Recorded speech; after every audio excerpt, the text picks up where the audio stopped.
a lot of these symptoms can be traced back to the thyroid gland. If it's not functioning properly, it's going to impact the whole body.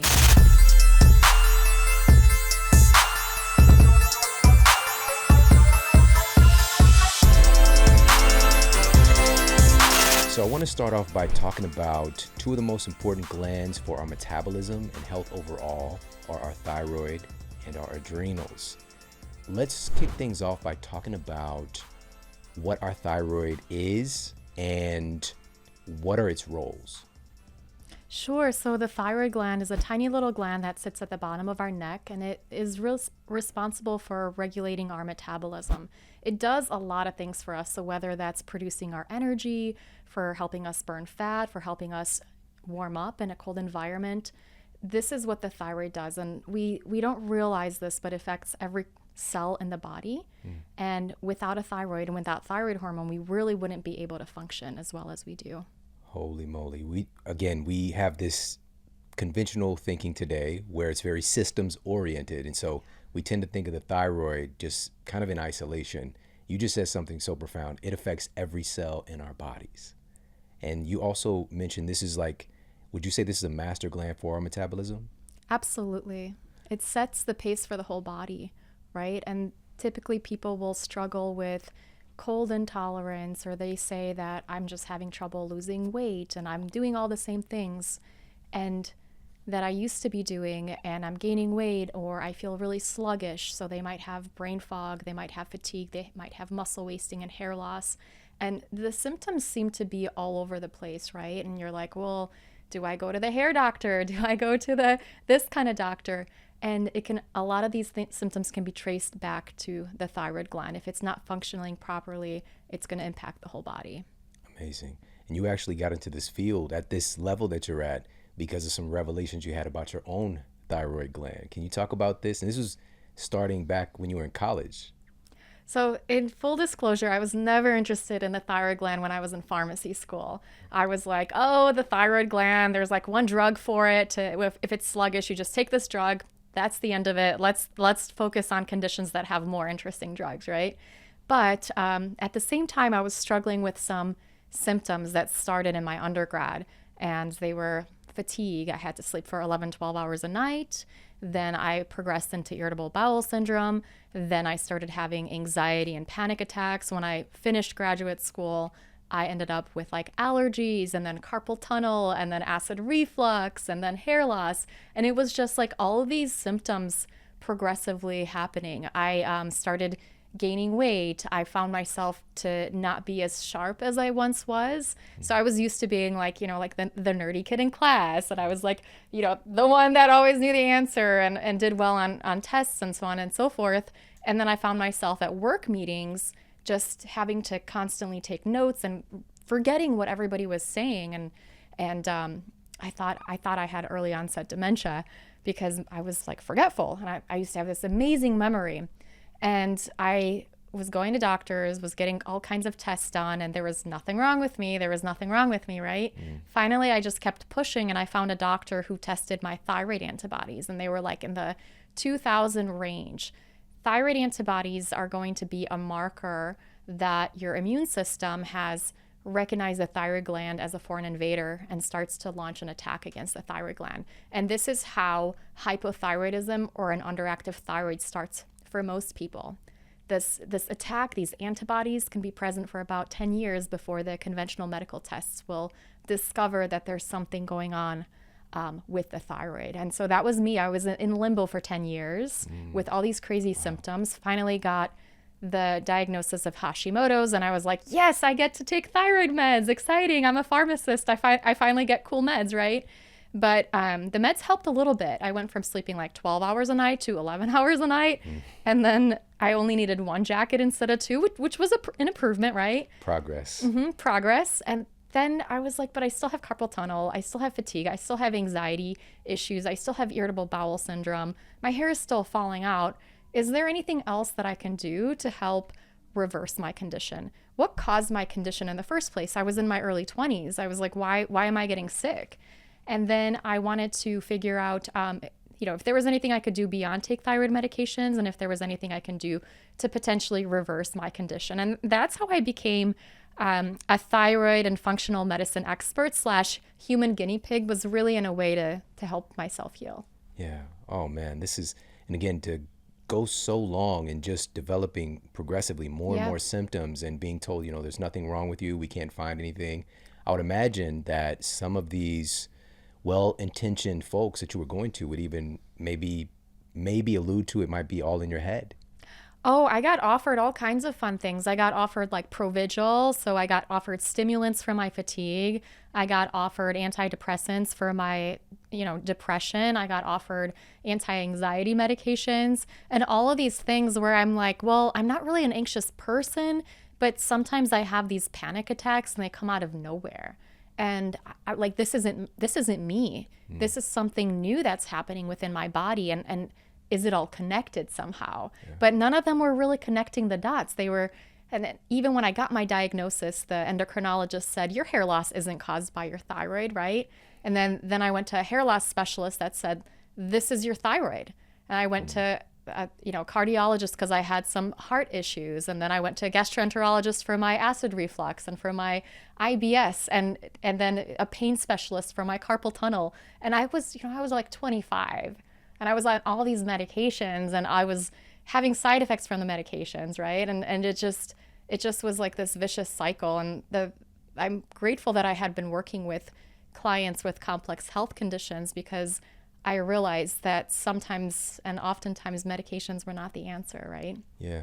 You're reminding me of that game Operation. Yes. Did you ever play that? So I'm picturing you there with all these different parts and kind of being outsourced to all these different people and not really getting an answer to the questions that you're asking. And the biggest part of that, of course, is the struggle and the discomfort and the not, like, you realize that wasn't you, and it's so profound. But this coincidentally was going on and kicking off when you started into college and going on this track with becoming a pharmacist, which is obviously going to be a tremendous workload. And then progressively, as you're going through school, symptoms getting worse and worse and worse. So this is leading to the conversation of the stress relationship in all of this. And of course, if we're thinking about a gland in regards to stress, we're thinking about the adrenals. So are the adrenals involved in this equation? And as a matter of fact, let's talk about a connection between our thyroid and our adrenal glands. Sure. There's a lot to unpack there. And so I would start with saying that most people with thyroid issues and any kind of chronic health issues usually have some degree of adrenal dysfunction. And what does that mean, right? So our adrenals are our stress glands. That's one way that they've been described. They help us produce certain types of stress hormones that are required for us to survive and as well as to thrive. If we don't have any adrenal hormones, if we don't produce any adrenal hormones like cortisol, people oftentimes think this is, too much cortisol is bad. It makes you fat. It causes you to have belly fat. It makes you irritable. That's all true. But if we didn't have any cortisol at all, we would not be alive, right? And I typically see people with thyroid issues, with chronic health issues like chronic fatigue syndrome, they will have adrenal dysfunction, and they're not able to produce enough of the right stress hormones throughout the day to help themselves feel well. So they don't produce enough stress hormones in the morning, and they end up with excessive fatigue in the morning. They have trouble waking up, they have brain fog, they have trouble getting out of bed. They might produce too much cortisol later in the day, and that causes them to have anxiety, blood sugar spikes.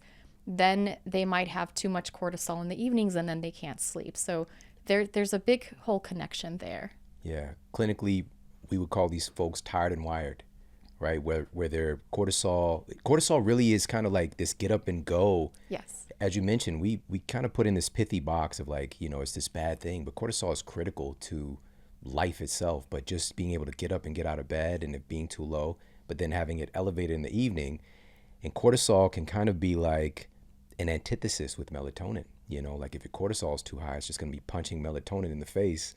And we want to make sure that cortisol having a good rhythm. But what you're already unpacking and what you shared so wonderfully in the book is how all of this is deeply connected to stress and how we're, our lifestyle, obviously. But can you talk specifically about the connection between cortisol and the thyroid or our adrenals and the thyroid? Sure. So typically, whenever I see a person with a thyroid condition, I would say 9 out of 10 times they have some degree of adrenal dysfunction or cortisol dysfunction. So in some cases, they may have too much cortisol. In other cases, they're on a cortisol roller coaster where they don't have the healthy levels of cortisol in the morning, and it just drops to, it's too low in the morning, and then it gets too high throughout the day. And then other people have flatline levels of cortisol where they're not just producing enough of it. The interesting thing that I typically see is a person will start on thyroid hormones for their hypothyroidism, and initially they feel better, but then that can lead them to becoming symptomatic again and worsening their adrenal dysfunction. So cortisol and thyroid hormone have a bit of a feedback loop. So when we have not enough thyroid hormone on board, we don't break down our cortisol or as quickly. The body kind of compensates and says, okay, let's keep some more of this cortisol on board. When people start on thyroid medications, their cortisol clearance increases. And so their body was compensating, and then they get on these thyroid hormones, and they can end up with exacerbating their adrenal dysfunction. And this is one type of pattern with the connection between cortisol and thyroid hormones. Amazing. Again, unfortunately, we think about our body in these different parts, and we outsource these different parts to different experts whenever we have a problem, and they tend to just focus on that one thing, right? This is just a thyroid issue. But, in this information superhighway that you talk about in the book, this HPA axis, hypothalamic pituitary adrenal axis, along that axis exists your thyroid. So that feedback loop, that particular word that you said, that feedback connection between those two glands, they're intimately connected. And so what the adrenal glands are creating and producing, is that going to impact what the thyroid is creating and producing, like creating thyroid hormone, for example? Is that going to be dependent on our adrenals? Absolutely. There's also something that happens with the type of thyroid hormone that's produced. So we have something called T4, and that's one type of thyroid hormone. Typically, that's what used as replacement medication, levothyroxine, Synthroid. Those are all examples of T4 thyroid hormone. This thyroid hormone has some effects in the body, but it needs to be converted into T3, which is the more active thyroid hormone. And on paper, this always happens perfectly. In the body, doesn't always happen so well. One of the things that could interfere with proper T3 hormone utilization and or production could be cortisol fluctuation. So when we are under a lot of stress, we end up producing too much of something called reverse T3, which gets into our T3 receptors and just blocks them. And so our active thyroid hormone isn't able to interact with these receptors. So essentially, T3, I think of it as like the go hormone. It says grow hair, have vitality, have lots of energy, have a great time, and just have a great metabolism. And when we have reverse T3, it kind of does the opposite. So if T3 was like the gas, reverse T3 is like the brakes, and it's like, slow down, be more fatigued, be more sluggish, get some rest, do not focus on growing your hair. And so this is a big connection with stress and with some of the cortisol dysregulation issues, where people will end up with the excess levels of reverse T3. That's so fascinating. So we've got T4 and that conversion process to the more active thyroid hormone to do the stuff that we want, to have energy, to feel our best, all the things, and also metabolism. Absolutely. That process, that conversion process, is influenced by what the adrenals are doing. So obviously, if we want healthy thyroid function, we want to focus on healthy adrenal function as well. And that's what you're focused on in this new book, and really bringing all this science out for people in a way that makes sense. So let's talk about it. In the book, you actually outline in detail adrenal dysfunction. So can you talk about, first of all, what exactly is that, and how does it develop, and how does someone know if they have it? Sure. Should we start with some of the symptoms? Yes. Okay, so some of the symptoms that people might have are trouble waking up in the morning. So they just can't get out of bed, and they might be sluggish. That's one pattern. Another person might just jump out of bed startled, right? And another person, they will have irritability and mood swings throughout the day. Sometimes that 3 p.m. crash where you either like want to take a nap or you like want to yell at somebody, that can be a sign of adrenal dysfunction. Then things like pain all over in their body, libido issues, fatigue, irritability, anxiety, trouble sleeping, which I know you and I are both passionate about getting our adequate sleep. This can be very much connected to adrenal dysfunction. People tend to say they feel tired throughout the day, and then they end up being moody throughout the day. They end up being tired but wired at bedtime, where it's time to tune in for the night. They start getting that second wind of energy and they can't fall asleep. Other manifestations might be things like excess weight gain, and people just can't regulate their healthy weight levels. And some people, and most of these people don't complain as much or maybe aren't seen as much, but I think this is very relevant, as some people just can't put on the weight. So they might be like, I'm exercising, but I can't put on muscle wasting, just feeling like you're wasting away, you're not thriving, I would be a way to describe the adrenal dysfunction and just be in a state of overwhelm at all times. Wow. So this speaks to a lot of people's experience, which is, they're really trying hard to lose weight and they're counting their calories. They're in even a caloric deficit, Yeah. right? Because that's kind of the superficial scientific thing. When I was in my nutritional science classes in college, just like, expend more calories than you take in. It's simple. Then you'll lose weight. Basic math, right? Basic math. Your body's a calculator, right? Yeah. But in reality, your thyroid is deeply, and this association, this connection with the adrenals, deeply influential over your, quote, metabolic rate and how your body is processing and expending that energy. And so you can be in a place where you're cutting and I've seen this. I've seen people come into my office and they're eating 900 calories a day and the scale's not budging and they're just suffering. They're broken and they're just like, I don't know what's wrong with me, right? And of course, you've seen this many times, but helping people to understand what's going on internally and helping to heal and support these glands is a big part of this mission. Mm-hmm. And it's challenging because I'll see some women that are like overly exercising and they're restricting their calories, and that sends a message to the body, and that message is, hey, girlfriend, we're in a stressful time, but don't you worry, I'm going to hold on to your calories so you're not going to starve. I see that food isn't available right now, and I see you're doing all this running. You must be running from some like intruders, right? Because our genes haven't really adapted to dieting and the stress of our day-to-day lives. They're more and our stress response is more adapted to, hey, we're being chased by a tiger right now, what are we going to do? Or, hey, we're in a famine, can we conserve some of our calories so we don't have to look for food right now? And so it's really adaptive physiology at its finest. Our body's always trying to help us out, trying to help us survive. And if we're sending these messages to the body like, hey, food is not available, or we're under a lot of stress, the body's going to try to help us out. It's going to help to be like, you don't have to look for food, honey. We're going to hold on to all of your calories for you, right? And so that's what happens, unfortunately, is the metabolic rates slow down. And I will have some women where I will say, hey, how about you really focus on sending yourself safety signals and eating nourishing foods and not exercising so much, maybe switching up the type of exercise that you're doing.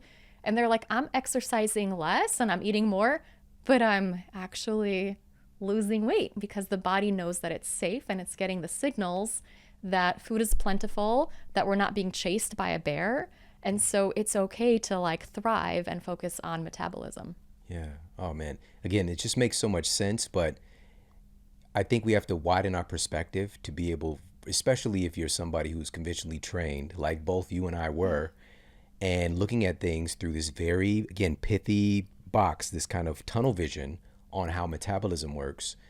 And it really starts to open up when we realize that our genes, even though we think we're so fancy, we were just talking about these super fancy baby carriages today. Like you can get like a Lamborghini buggy for your newborn, to push your kid around. And, we've got, these wonderful, social media and all this stuff. We seem very evolved, but our genes are still very, very similar, if not exactly the same as our ancestors 10,000, 20,000, 100,000 years ago. Our genes haven't changed that much. Evolution takes a long time.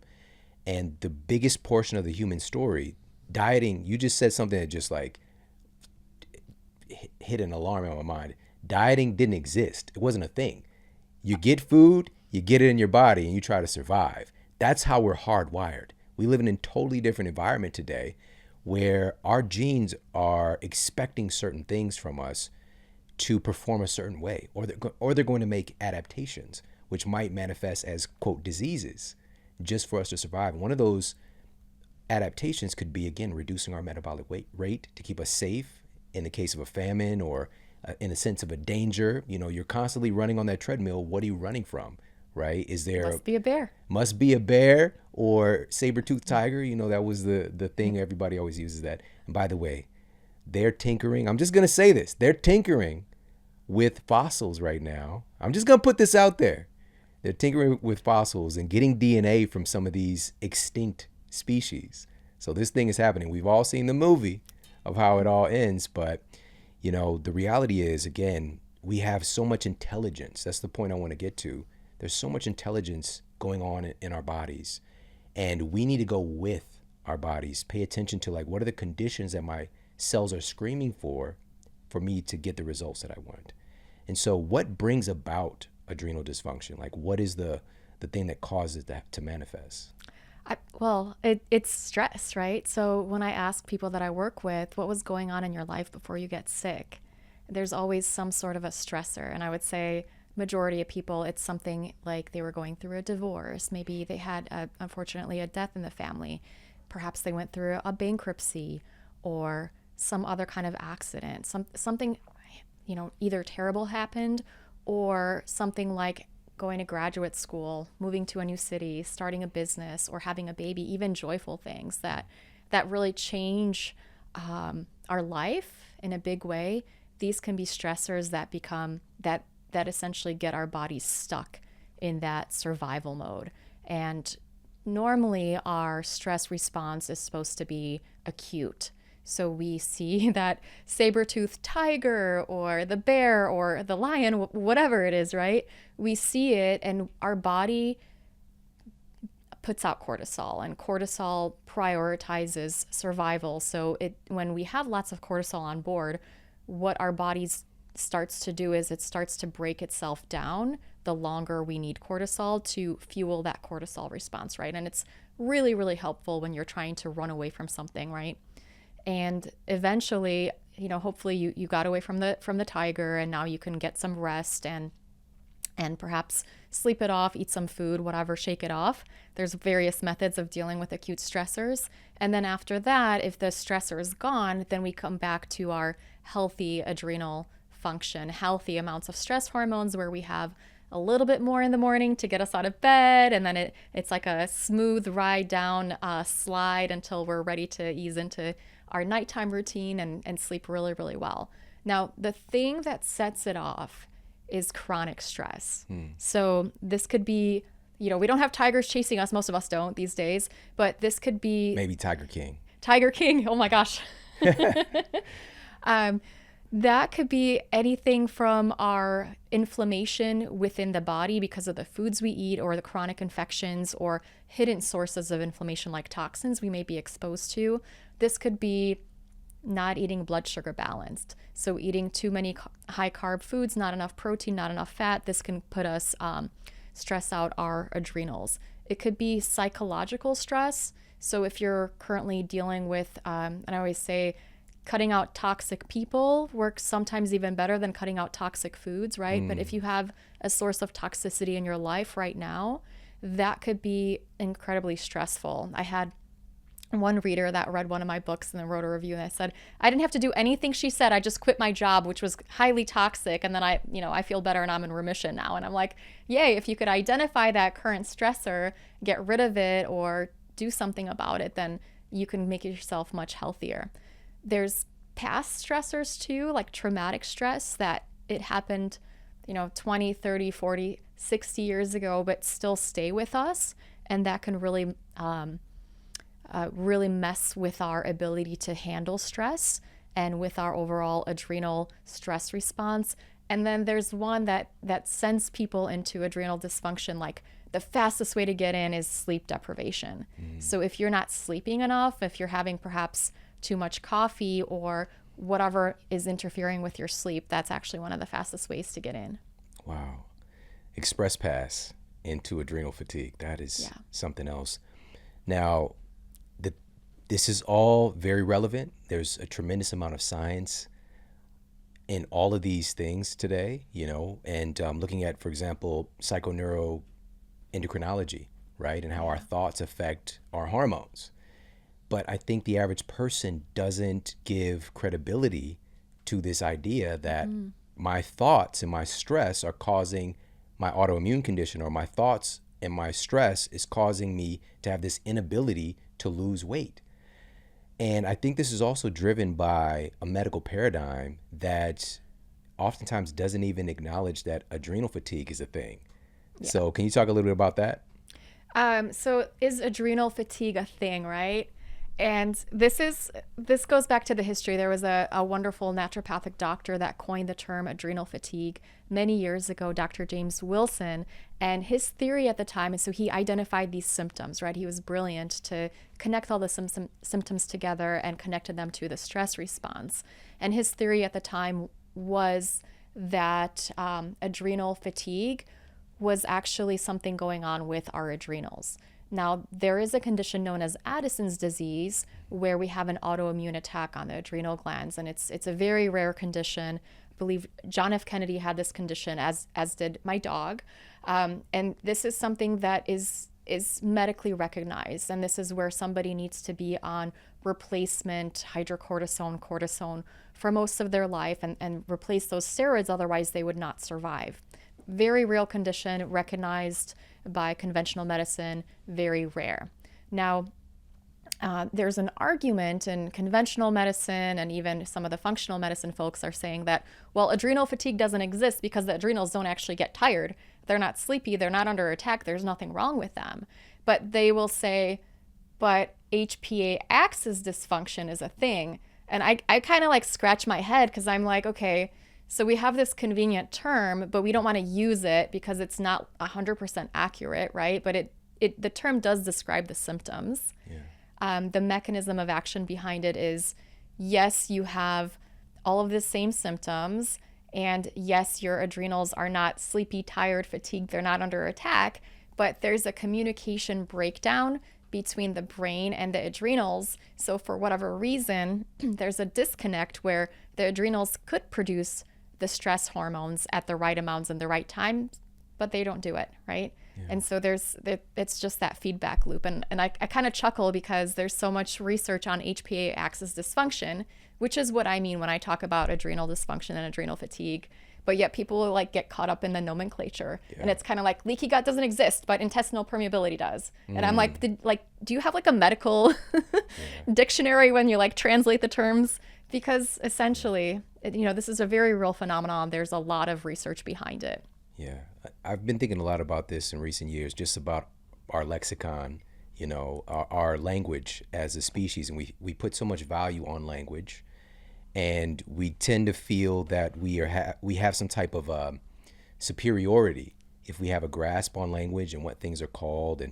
But all of this stuff is just a socially accepted construct, right? So we've got obesity or we've got fat.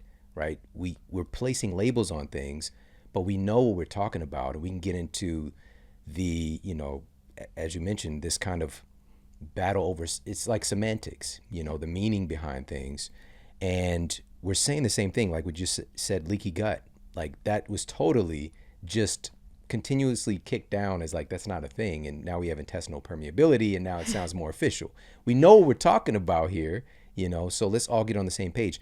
And so what I'm really hearing is, instead of us thinking about it in terms of adrenal fatigue, it's adrenal-driven fatigue or adrenal-based fatigue, or it's kind of the causative agent is dysfunction with the adrenals. And I want to go back to when you were talking about really some traumatic experiences, right? So we can have a huge incident take place and kind of shift the function of what's happening with our HPA axis, namely we're talking about the adrenals. And or we can have micro stresses building up, like sleep deprivation over a certain amount of time, Yeah. and or just our overall stress load. What you said earlier is one of the favorite things that you said already when you talked about toxic food and toxic people, right? What if you got both? You're just stacking conditions against yourself. And so these micro stresses is contributing to this overall stress load and an eventual breakdown. Because when I hear adrenal fatigue, it does sound like the adrenals are not working hard or they're not doing what they're supposed to do. They're underworking. But what you're saying is adrenal fatigue could actually be an exacerbated or like hyperactive experience with our adrenals. Yeah, so what happens initially when we're under a lot of stress, our adrenals are going to produce a lot of cortisol, right? And cortisol is what I like to think of it is like our go hormone. It's like drinking 8 cups of coffee. And it's like putting a bunch of rock stars in a hotel room and just letting them go on forever, or, just like one toddler in this room for 10 minutes, Just right? one toddler versus Just 8 rock stars. exactly. So it can make a mess very quickly. And if you don't check your cortisol levels, you're going to lead to a lot of breakdown of your body, right? It's something that instead of building our body up, it's going to break our body down and puts us in a bit of a catabolic state.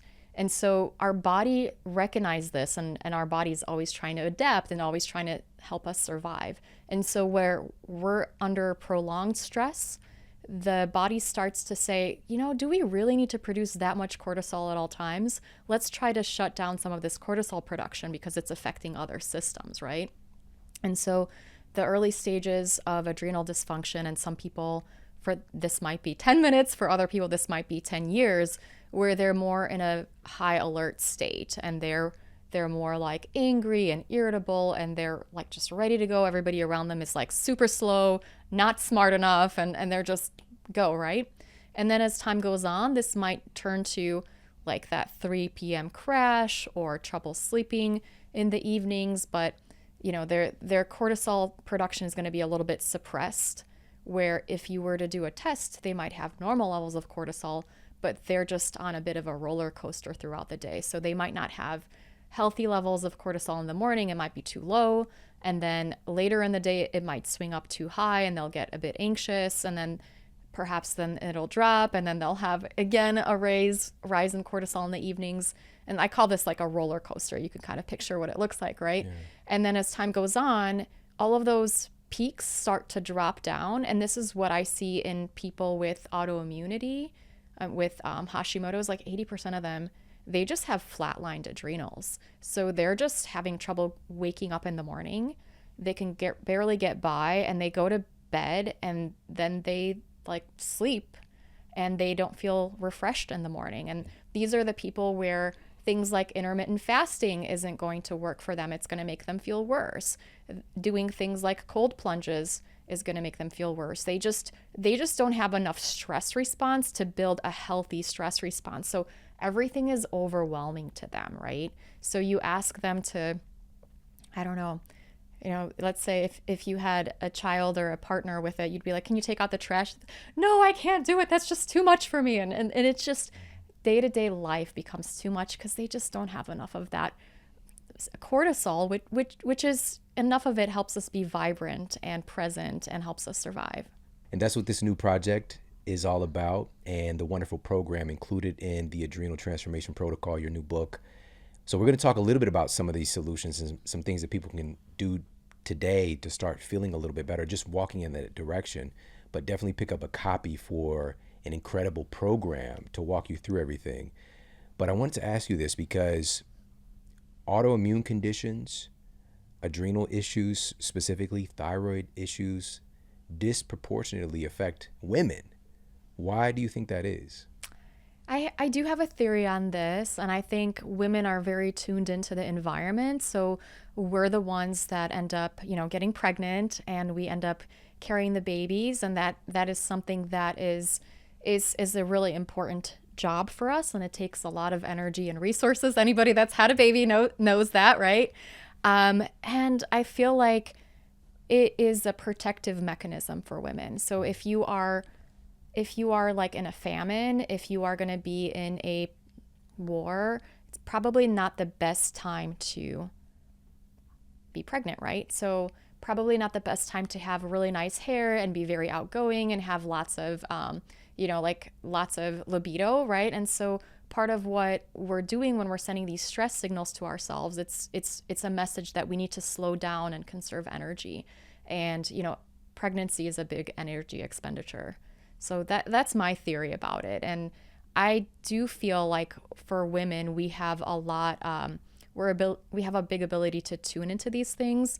And for a lot of women, they will say, well, let's say my husband, for example, he's not really afraid to walk around in the evenings, right? He doesn't go to bars, but if he were to come home late at night from a bar or something like that, he would feel totally comfortable doing that in most situations. I would not, right? And there's just these little messages of stress that women, I feel like we need to be more on alert compared to most men. I won't say every man and every woman, but yeah.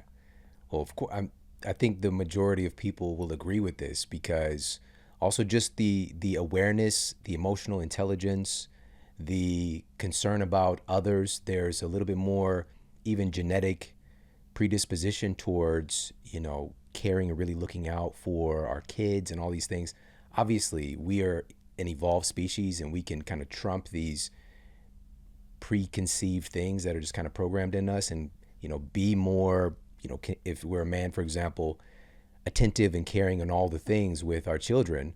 But the way that we evolved, obviously, there was a little bit more of a separation as far as we're going out and doing the thing, hunting and all the things. And so today, obviously, we can evolve and we can integrate more of this stuff intentionally.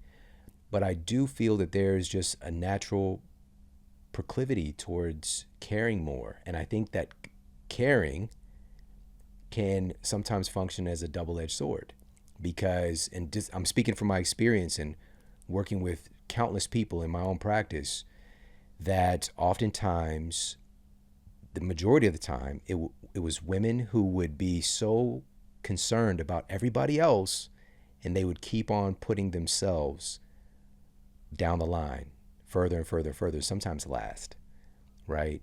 And so I think that might be a contributing factor as well. Absolutely. And I talk a little bit about the sandwich generation too in my book, where we have, with everything that's been going on in the last few years, it's typically women that are leaving their jobs to take care of their children, right? So a lot of that gets put on women, as well as taking care of elderly relatives, right? Or elderly parents. And women, kind of middle-aged women, are typically the ones that, sometimes you have young children that you need to care for, and then you have your older parents that you need to care for, and perhaps other social commitments that you might have, and you end up putting yourself last. And it's tricky. You have work, and your work wants things, your children need things, your elderly parents might need things, and it's like you only have so much time in your day.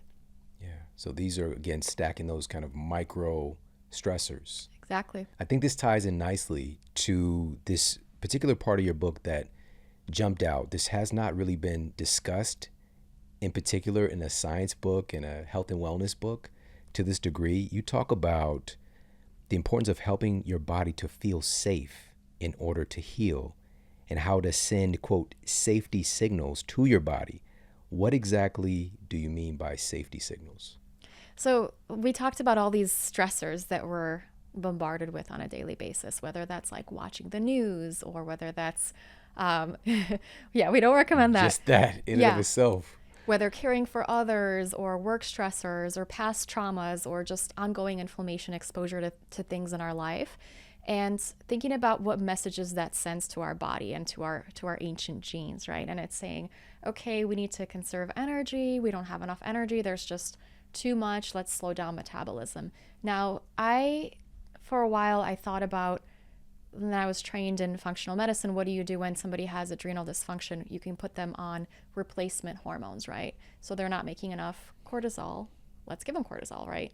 But that doesn't necessarily solve the issue if they're still under a lot of stress, right? And you can suppress their own production of internally produced hormones that way.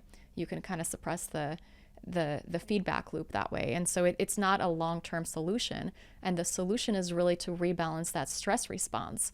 And so what if, rather than having all these messages to the body that say you're not safe, what if we found a way to tell our body that it's safe in a language that our body could understand, right?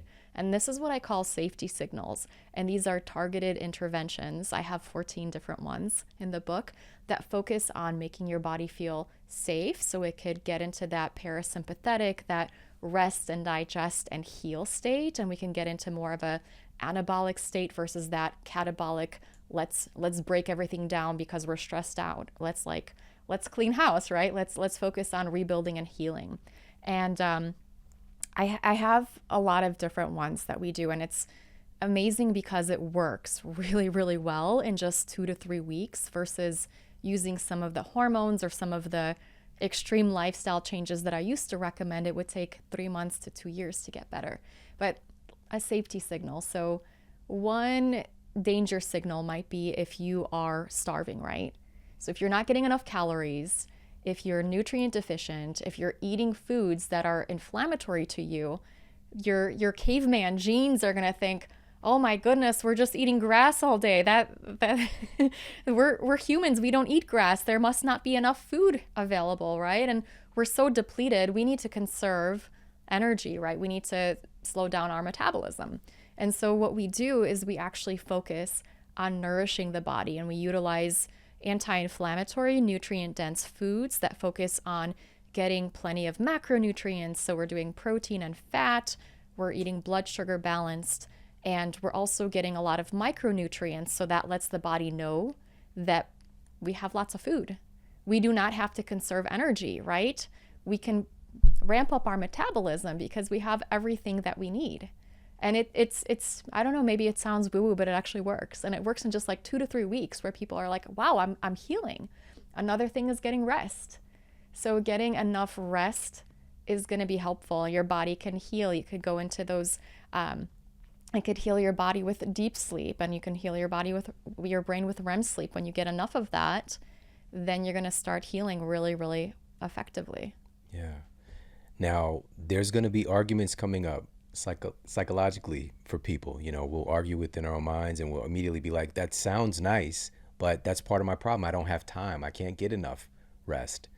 But you're saying that we're lacking on an essential safety signal. Like when you're sleep deprived, every cell in your body is going to be more on high alert and put you into this hyper stress state.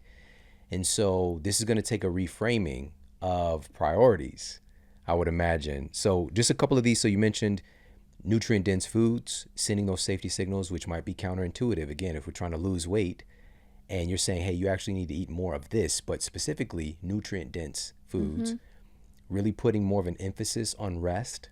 Now, would this be in contrast to exercising your face off? If you're trying to lose weight and you're dedicating 2 hours a day to working out and you're sleeping for 6, what would you do? Would you shift one of those hours to sleep rather than having those 2 dedicated to exercise?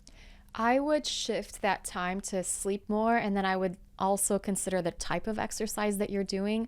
So if you're in a catabolic state, you want to consider what types of exercises are going to be anabolic and build up your metabolism and build up your body versus what exercises are going to be catabolic. So if you're doing like a lot of like biking and aerobic exercise, running, that's actually going to help to break down your body further. And so you need to build up your body more. So doing things like weight training can be beneficial. Doing things like yoga for relaxation. Those are usually the types of exercises that I recommend for people that are in that catabolic state and that have low metabolism, because building more muscle is going to help us become, is going to help speed up our metabolism, right? Along with getting more protein on board. And it sounds counterintuitive, but it actually works, right? Yeah. Because people are like, but I was told like the math is this and this, but it's like, but there's all these other factors and parentheses and powers that you need to consider. It's more, it's more like trigonometry than really straightforward math. Yeah. Because it's so counterculture, I love that you have so many stories, sprinkled throughout the book and people's testimonials. And of course I've seen this time and time again myself, but if we look at the track that our society's been going on, just look at the results. You like we're doing the things, and we get into this culture of shame and blaming ourselves and beating ourselves down, trying to hate our bodies into change and submission, and wondering why, and again, it's just being honest, like, has the way we've been doing things, is it actually working?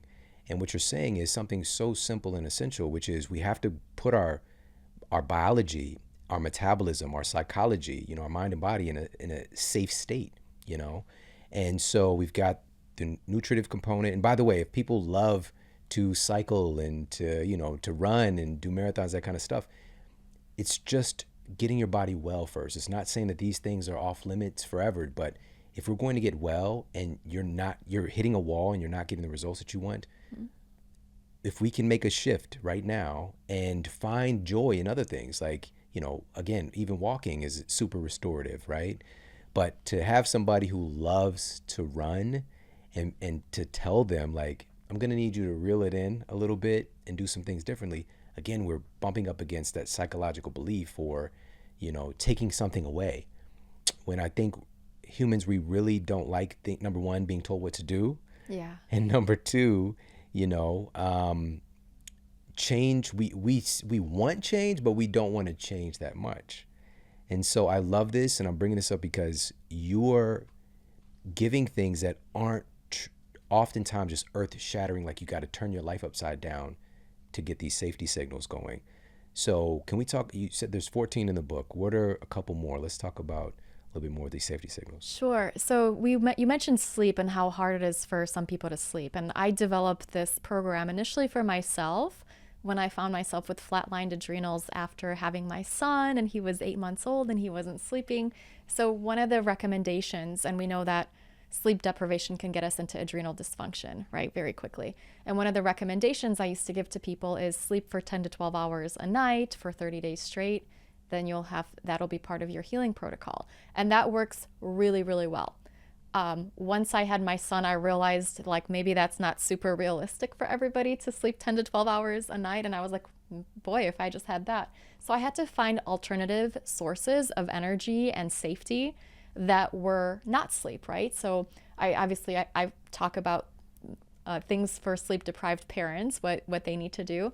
But I also talk about what nutrients we need to replenish when we are under a lot of stress and when we're sleep deprived and when we're focused on healing ourselves. And there are things like the B vitamins, vitamin C, as well as magnesium and electrolytes that are just foundational things. When we're under a lot of stress, when we're sleep deprived, we're going to need more of those.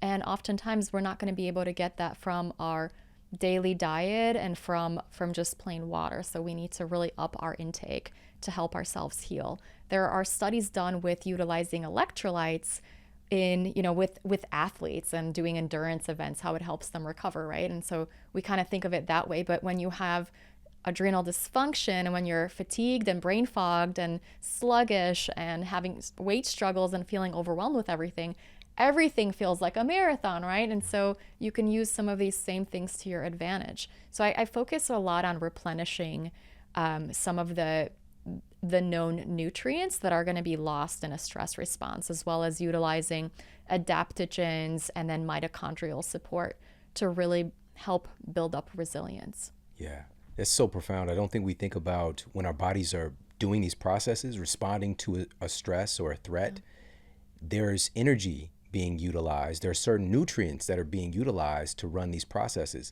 One of the things, and this is just in the last few years that this has become a little bit more well known and better understood, like your adrenals are just dumping out vitamin C like crazy when under stress. Like we think of vitamin C just in that lane of like immune function, but it's one of those things that helps to modulate stress and helps your body with that.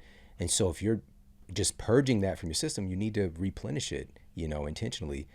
And humans are unique in that we don't make vitamin C ourselves. We have to get it through nutritional sources.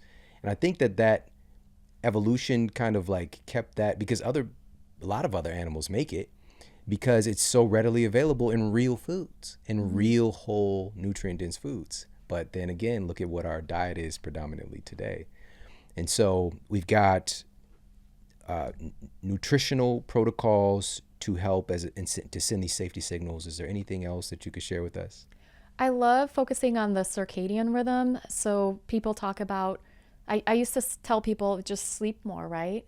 Just make more time for sleep. And some people are like, I try, but it doesn't happen for me. I lay in bed and I toss and turn. And I have all this energy, or I wake up numerous times throughout the night, and it's just, I can't, right? I have trouble with sleep. And so, and I just have trouble getting going in the morning without coffee, and I need that wine to wind down. So one of the things that I focus on is really getting aligned with the circadian rhythm, where a lot of us, I feel like, and it's so foundational, but a lot of us don't take the time to step outside and get enough sunshine in our eyes. And just getting that sunshine helps our body to know that it's daytime and that we should turn off our melatonin production, right?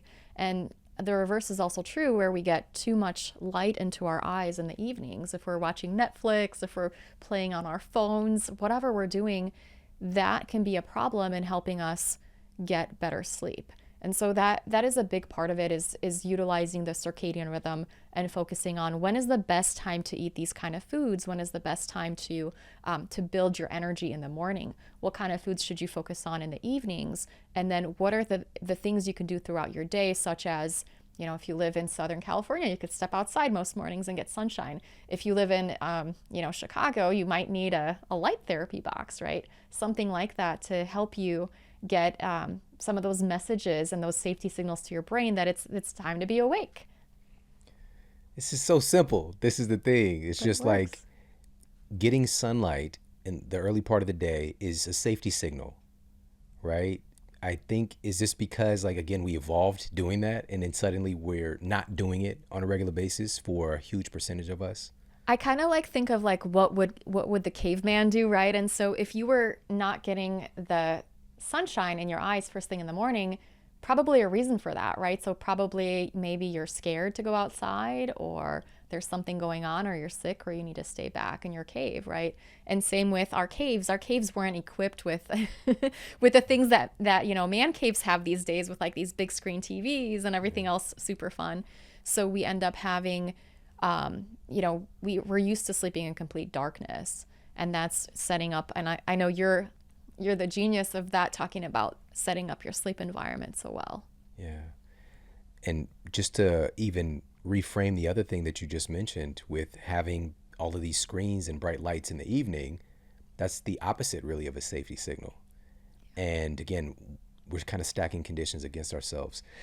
So, man, there's so much in your book, and there's so many different things. Again, what you're really doing is helping people to gently stack conditions in their favor, just adding little things in rather than focusing on taking away and you've got to do all of these things. Can you talk a little bit about your program specifically for restoring adrenal health and what people can look forward to? Oh, absolutely. So, and one of the components is actually adding in pleasurable activities to your day and to your lifestyle. So a lot of people like that. I know I used to have other recommendations, which were like quit caffeine and quit this and quit that. And people went through a bit of withdrawal with that. But this program is all about really taking care of yourself in a way that's approachable and sustainable, and building on little healthy habits. The incredible thing is we've had over 3,000 people go through the program, and 93% of people have less brain fog within 3 weeks, right? And then we're looking at 80% above stats for fatigue, trouble waking up in the morning, libido issues, pain in the body, weight loss resistance, and sleep issues, anxiety, kind of like mood swings, irritability, all of these things. Within 80% of people will say that they have improvement within like 3-4 weeks of that. And so, I did this for myself initially when I was like, oh my gosh, I can't use all of my like fancy hormones because I'm nursing a child and I can't sleep because I'm taking care of him at night. And so I had to come up with these alternative safety signals. And I just really, really hope that people know that you're not meant to feel like fatigued and brain fog, and you're not meant to feel like a percentage of who you're capable of being. Like, you can really feel energetic and vital and fit and powerful in just like 3 to 4 weeks, and calm, right? So amazing thing that happens when people support their adrenals, everybody else becomes like less irritable to them and less irritating to them. And the world, it's just a little bit easier, and you don't feel so overwhelmed, right?